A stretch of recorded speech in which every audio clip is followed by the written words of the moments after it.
saturado por ideas en conflicto con los grandes principios de la palabra de Dios?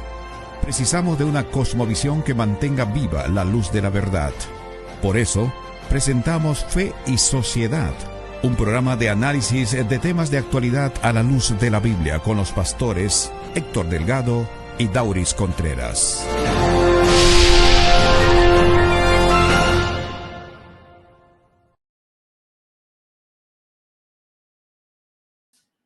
Bendiciones de lo alto, apreciados amigos. Les habla el pastor Héctor Delgado. Reciban un afectuoso saludo en el nombre de nuestro Señor Jesucristo, todos ustedes junto a sus familiares. Agradecemos su tiempo, sus comentarios y la oportunidad de compartir continuamente en estos podcasts que realizamos para la gloria de nuestro Dios y el interés de cada uno de ustedes. Me acompaña el pastor Dauris Contreras. Saludos, mis queridos amigos. Saludos, Pastor Delgado. Un placer estar contigo y con nuestros amigos en este momento compartiendo el tema de hoy. Y les agradecemos por su fina gentileza de estar con nosotros y esperamos que el programa de hoy siga siendo de bendición para cada uno de ustedes mientras continuamos estudiando estos temas interesantes para nosotros aprender. Les animamos a que puedan suscribirse al canal de Pastor Delgado Teológico 7 y también que puedan compartir con otros este programa y para que puedan unirse y también pues participar con nosotros. Así es que muchas gracias una vez más por acompañarnos. Vamos a comenzar con una palabra de oración. Padre eterno del cielo, te agradecemos por una nueva oportunidad que nos brindas de estar en este momento, en este lugar, para compartir el tema de hoy. Dirígenos y bendice nuestras mentes en el nombre de Jesús. Amén. Amén. Amén. ¿Qué para hoy, Héctor? Bien, como muchos recordarán, estamos estudiando desde el tema anterior el alma humana. ¿Qué es el alma? Pero el primer estudio que realizamos estuvo focalizado solamente al Antiguo Testamento. Y dijimos que en el siguiente estudio, que es este en el que estamos ocupándonos ahora, nos íbamos a concentrar entonces en el Nuevo Testamento. ¿Sigue el Nuevo Testamento una línea de pensamiento similar al Antiguo Testamento respecto al tema del alma? Esa es una pregunta que nosotros debemos considerar.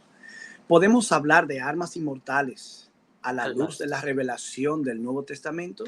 Pues bien, estas inquietudes y otras serán las que estaremos tratando en el tema de hoy.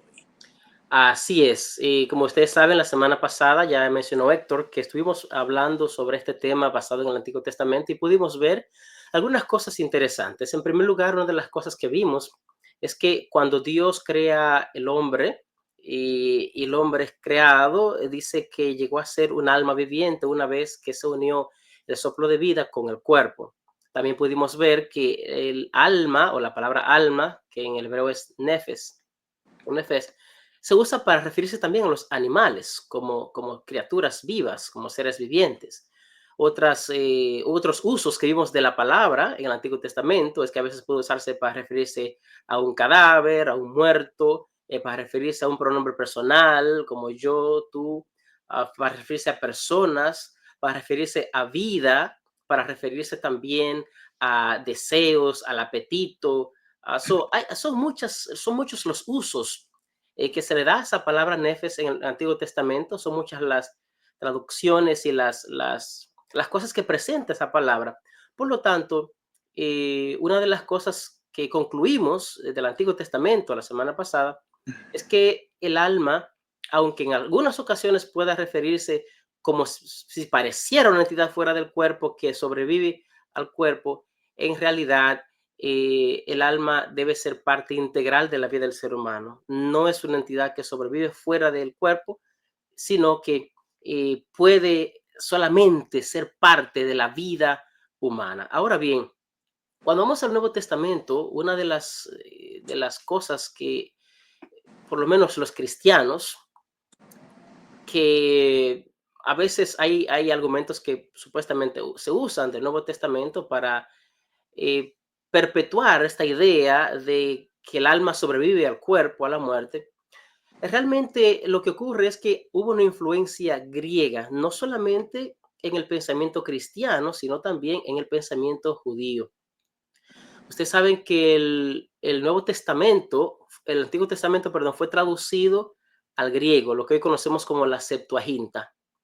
Ahora bien, aunque el Antiguo Testamento fue traducido al griego, eso no significa que la comprensión del mismo era griega, porque hay dos pensamientos totalmente opuestos, que es el pensamiento griego y el pensamiento hebreo, como se diría en teología, Atenas y Jerusalén, Ujú. conceptos. Dos mundos. Así es. Algunos de los filósofos, incluso judíos, como Filón, perdón, que era griego, algunos de ellos trataron como de hacer una síntesis entre el pensamiento griego y el pensamiento hebreo, como para traer una comunicación entre los dos mundos. Y es evidente por algunos escritos que surgen durante el tiempo griego en la cultura judía, que ciertas ideas griegas sí entraron en el pensamiento judío.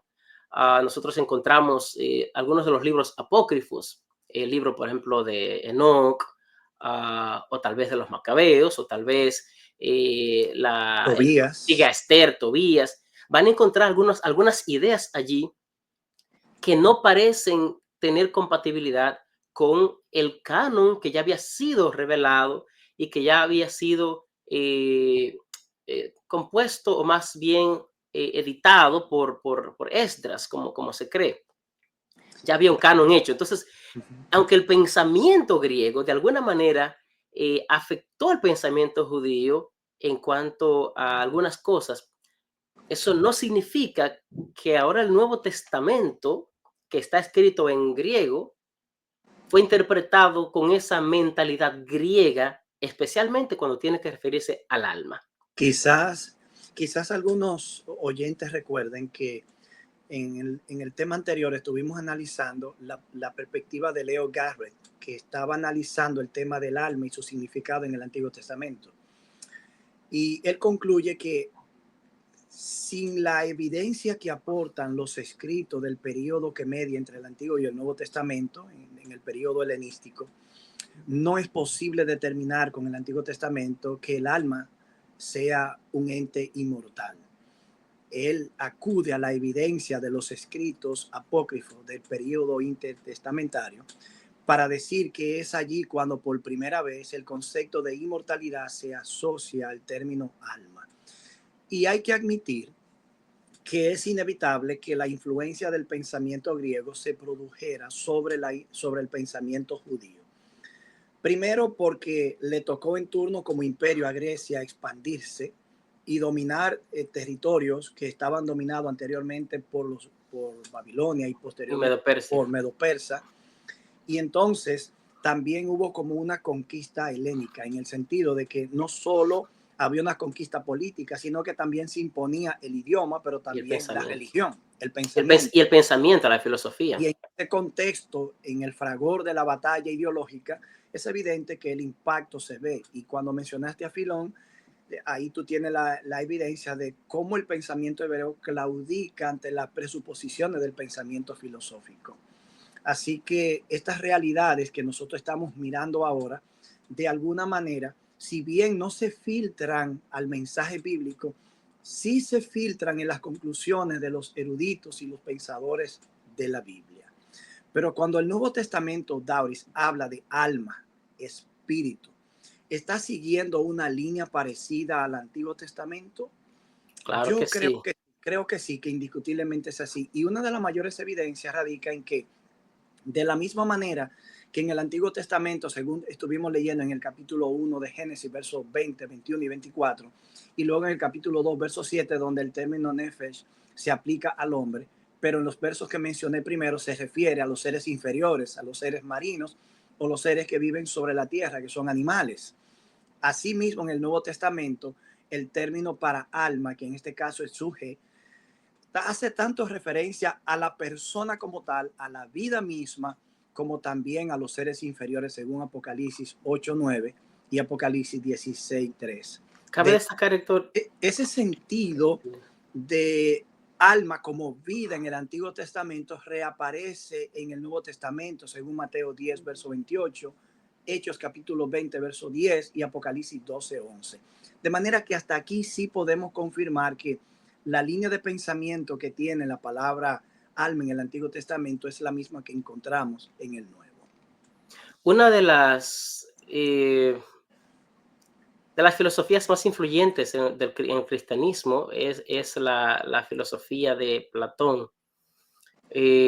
Al punto que se dice que San Agustín, lo que él desarrolla es un neoplatonismo, dándole así una forma cristiana a la filosofía griega de Platón, que de hecho él era un filósofo antes de convertirse al cristianismo, y cuando él viene y se convierte al cristianismo, su perspectiva de la escritura es una perspectiva platónica, y interpreta muchos de los textos de esa perspectiva filosófica. Ahora, una de las cosas que Platón decía junto a otros filósofos griegos es que la naturaleza del hombre es una naturaleza dualista, en la cual existe un cuerpo y un alma, algo llamado un alma que sobrevive al cuerpo. De hecho, él decía que a un filósofo lo mejor que le puede pasar es que se muera, porque cuando muere es cuando comienza realmente a vivir. En otras palabras, la filosofía griega pareciera ser amiga de la muerte. Todo lo contrario al concepto judío, que es el último enemigo en ser destruido, según dice la palabra de Dios en 1 Corintios.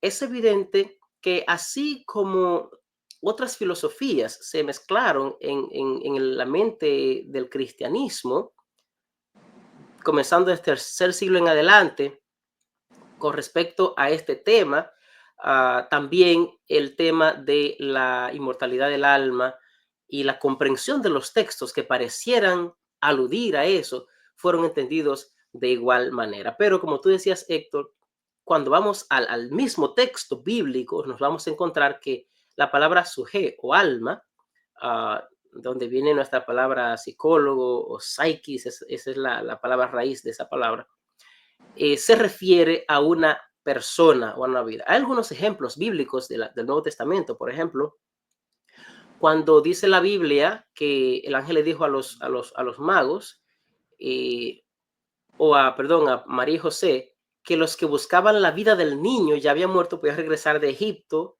de vuelta a Nazaret. Cuando dice los que buscaban la vida del niño, es la palabra alma que utiliza allí.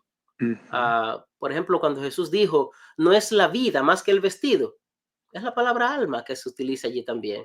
O cuando Jesús dijo, el que pierda su vida por mi causa, la hallará. Es el alma. Tú puedes perder el alma por causa de Jesús. Todo lo contrario, tú vas a salvar tu alma, tu vida. Sí. Por lo tanto, ese y otros casos nos muestran cómo aún la palabra alma en el Nuevo Testamento, como tú decías, tiene el mismo sentido que en el Antiguo Testamento. Lo mismo podemos decir, Dauri, del término espíritu. Quizás se recuerde que cuando estuvimos estudiando el tema anterior, descubrimos que el término espíritu y aliento de vida se utilizan de manera intercambiable. En Eclesiastés 12:7, tanto como en el Salmo 146:4, se dice que el aliento de vida vuelve a Dios o el espíritu vuelve a Dios cuando la persona muere. Pero de igual manera, cuando llegamos al Nuevo Testamento nos damos cuenta que el aliento de vida o el espíritu, con ese sentido de vida misma, el aliento vital de la vida, vuelve a Dios. En Lucas 23:46, cuando Jesús está expirando, muriendo, dice, en tus manos encomiendo mi espíritu. Y dice el texto que habiendo dicho eso, murió.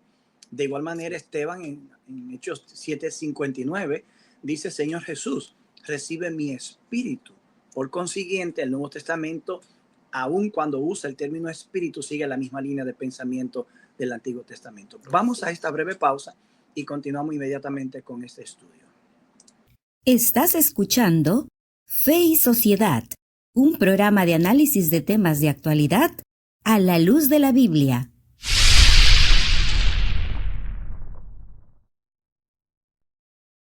Estamos estudiando el término alma en el Nuevo Testamento. Y hasta aquí hemos podido ver que hay una correlación en términos de pensamiento con el Antiguo Testamento. Algo que vimos ya también en nuestro primer tema. Es decir, al estudiar lo que significa el término alma y espíritu en el Antiguo Testamento, descubrimos que en el Nuevo Testamento se sigue la misma línea de pensamiento.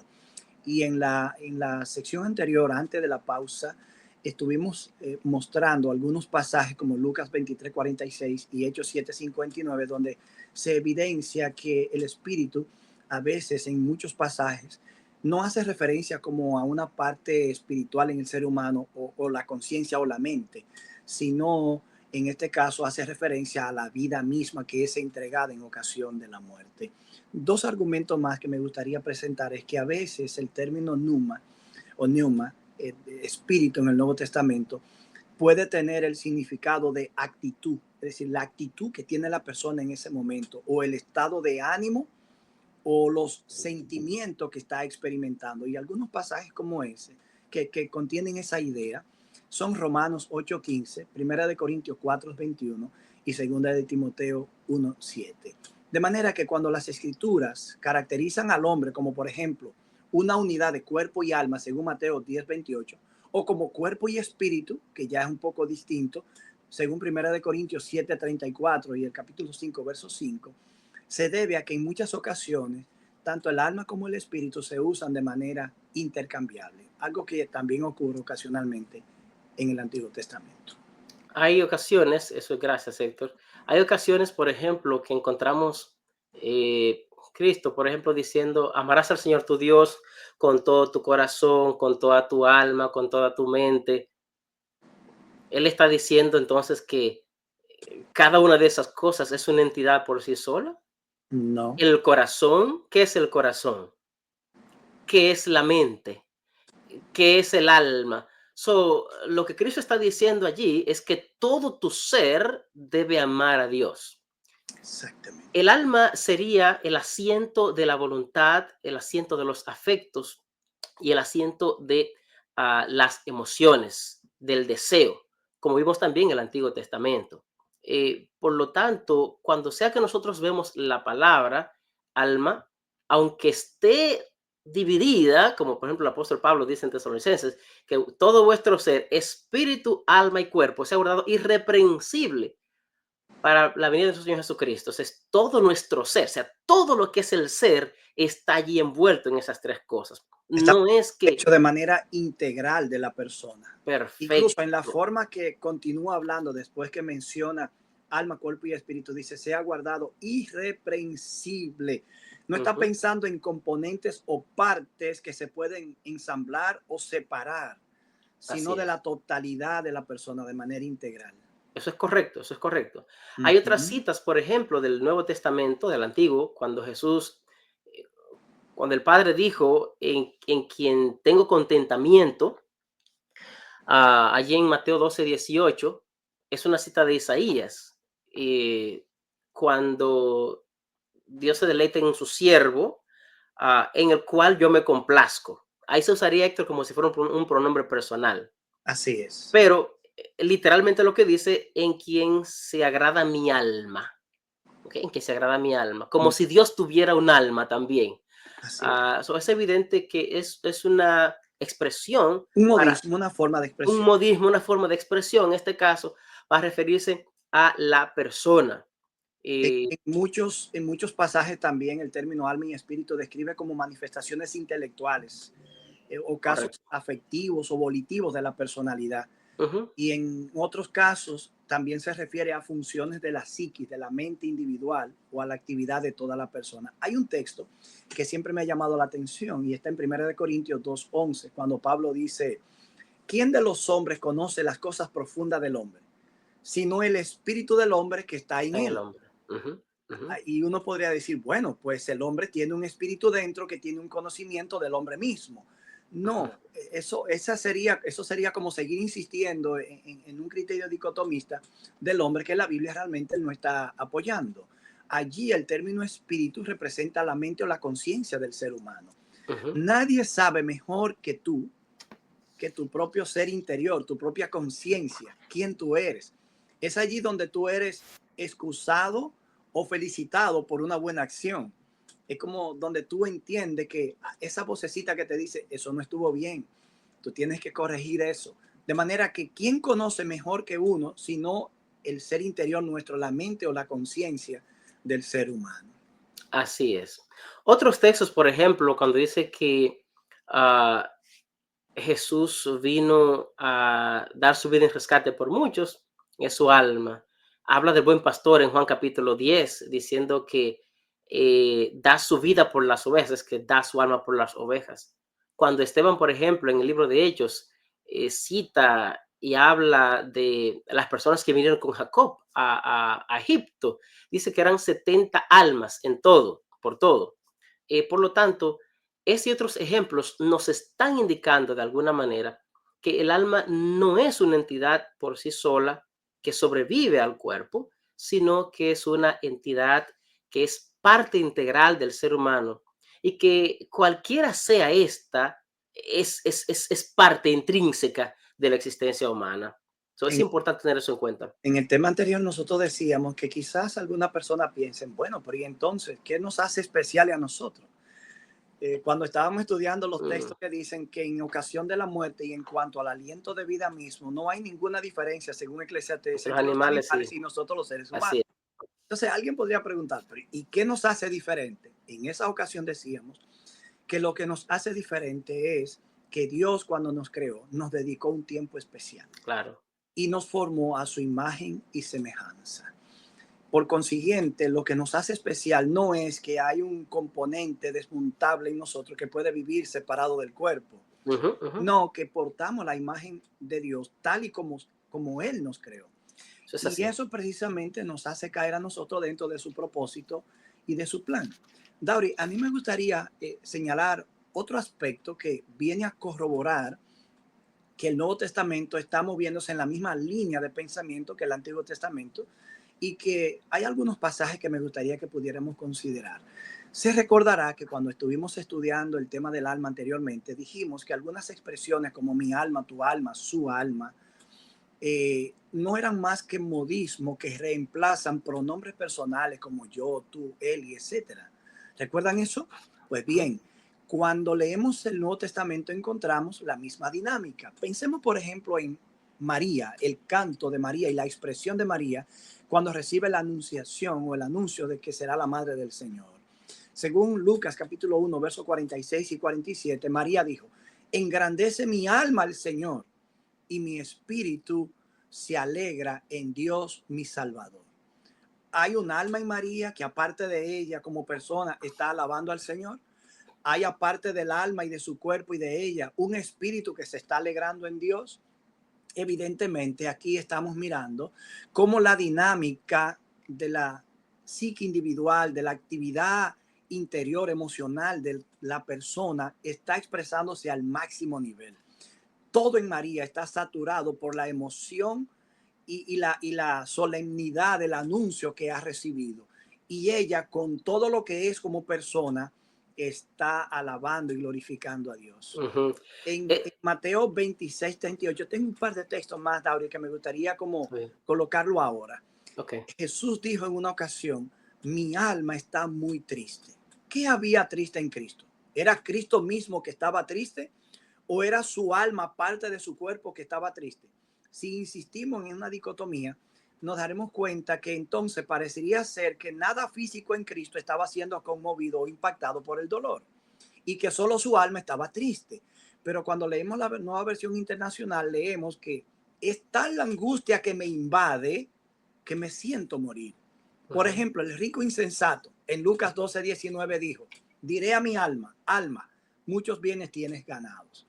Pero cuando leemos la Reina Valera actualizada 2015, vemos que la traducción mejor es así. Me diré a mí mismo, muchos bienes tienes almacenado. Y tres casos más que voy a poner. En Romanos 1, verso 9, Pablo dice, porque Dios a quien sirvo en mi espíritu, Pablo está sirviendo a Dios fuera del cuerpo, sin la colaboración de las emociones y la mente y el corazón. No, cuando leemos esto en otras versiones, leemos que Pablo está sirviendo a Dios de corazón. de corazón. En 1 Corintios 5:4, Pablo está pidiendo que alguien sea disciplinado en la iglesia y como él no está presente, dice, reuníos vosotros y mi espíritu. Sabe que algunos espiritistas que creen en la transmigración de las almas o que creen en que el espíritu puede salir del cuerpo en un proceso de meditación y trasladarse a otros lugares, utilizan pasajes como este para justificar esas creencias. Ujú.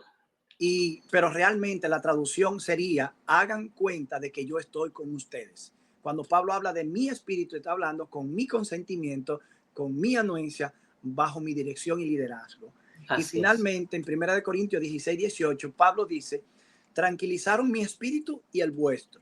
¿De qué está hablando Pablo? Bueno, según otras versiones, para mí, como lo fueron para ustedes. De manera que mi espíritu, vuestro espíritu, tu espíritu, su espíritu no son más que modismo para hablar de yo, tú, él y vosotros. Así es. Gracias, Héctor, por esa exposición bíblica del uso de espíritu y alma. Ahora, yo quiero decir algo, Héctor. ¿Por qué esto es tan importante? Bueno, porque esto tiene otras implicaciones que pueden traer otras creencias que no son tal vez lo más apegadas a la Biblia como pudiera pensar.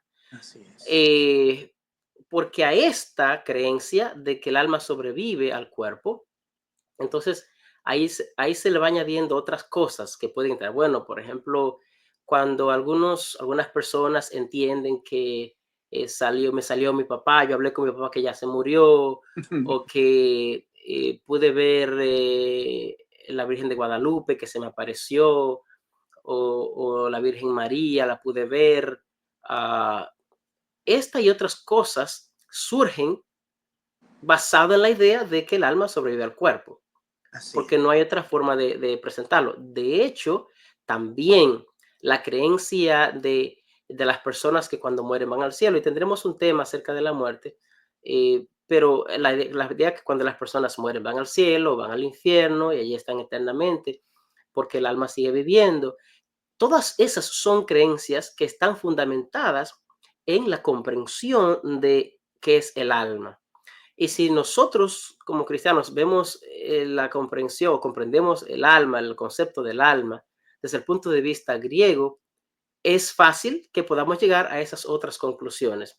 Y los textos bíblicos que parecieran aludir a eso, entonces ya hay una presuposición. Si la presuposición es que el alma sigue viviendo al cuerpo, es evidente que cualquier texto que pudiera parecerme a que va de acuerdo con eso, entonces Eso, yo lo voy a entender de esa forma. indiscutible. Ahora, si yo estoy fundamentado en lo que toda la Biblia enseña acerca del concepto y veo un texto que pareciera contradecir a lo que toda la Biblia enseña, entonces hay que ver cuál es la forma más correcta de entender ese texto basado en toda la evidencia bíblica y no solamente en una preconcepción o simplemente en un texto aislado.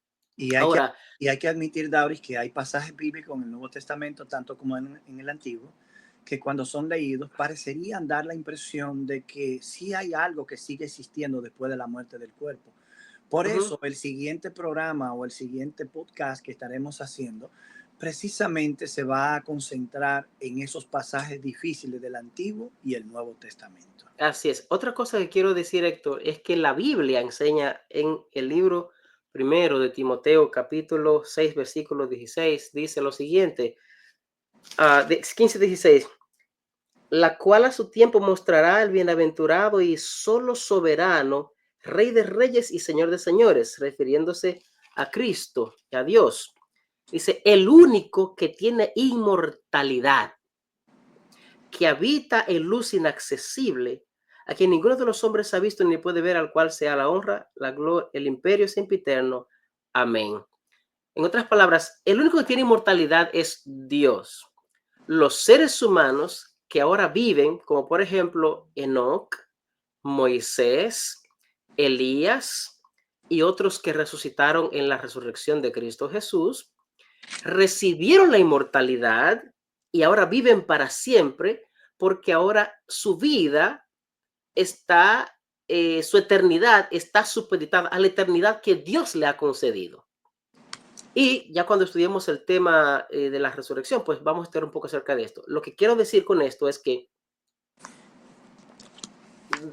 después del pecado, según enseña la Biblia, el hombre moriría. El alma no es inmortal, solo Dios tiene inmortalidad y Dios se la va a dar a todos aquellos que esperan en sus promesas y un día morarán con Cristo por toda la eternidad. Pablo es claro cuando dice que Dios sacó a la luz la vida y la inmortalidad por medio del evangelio. Así es. Y en Romanos 2:7 también señala que quienes buscan honra y gloria e inmortalidad la van a recibir por medio del evangelio. Así es. De manera que si tuviéramos algo en nosotros que fuera inmortal, no tendría sentido que se diga que Dios es el único que tiene inmortalidad, o que se dijera que Dios sacó a relucir la inmortalidad, o que nosotros buscamos inmortalidad. Si tuviéramos un ente inmortal dentro de nosotros, no tendríamos que buscar nada de eso, ya lo tuviéramos. Y yo creo, Dario, aquí al concluir, que una de las cosas más sensibles que se desprende de todo esto es lo que tiene que ver con la muerte de Cristo. Sabemos que Cristo fue humano. Pues bien, si insistimos en ver el ser humano no de una manera monista, integral u holística, sino como a una criatura compuesta por componentes o partes, entonces el Cristo humano tuvo un cuerpo y aparte de eso un alma inmortal en él. Claro. Cuando Jesús muere en la cruz, ¿qué es lo que muere?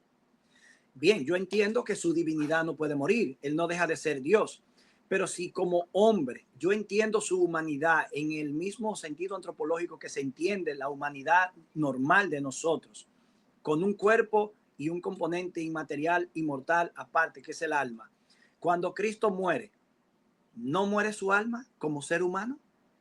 Ese es un tema interesante que podríamos discutir. Esto debiera ser solo un programa. Sí.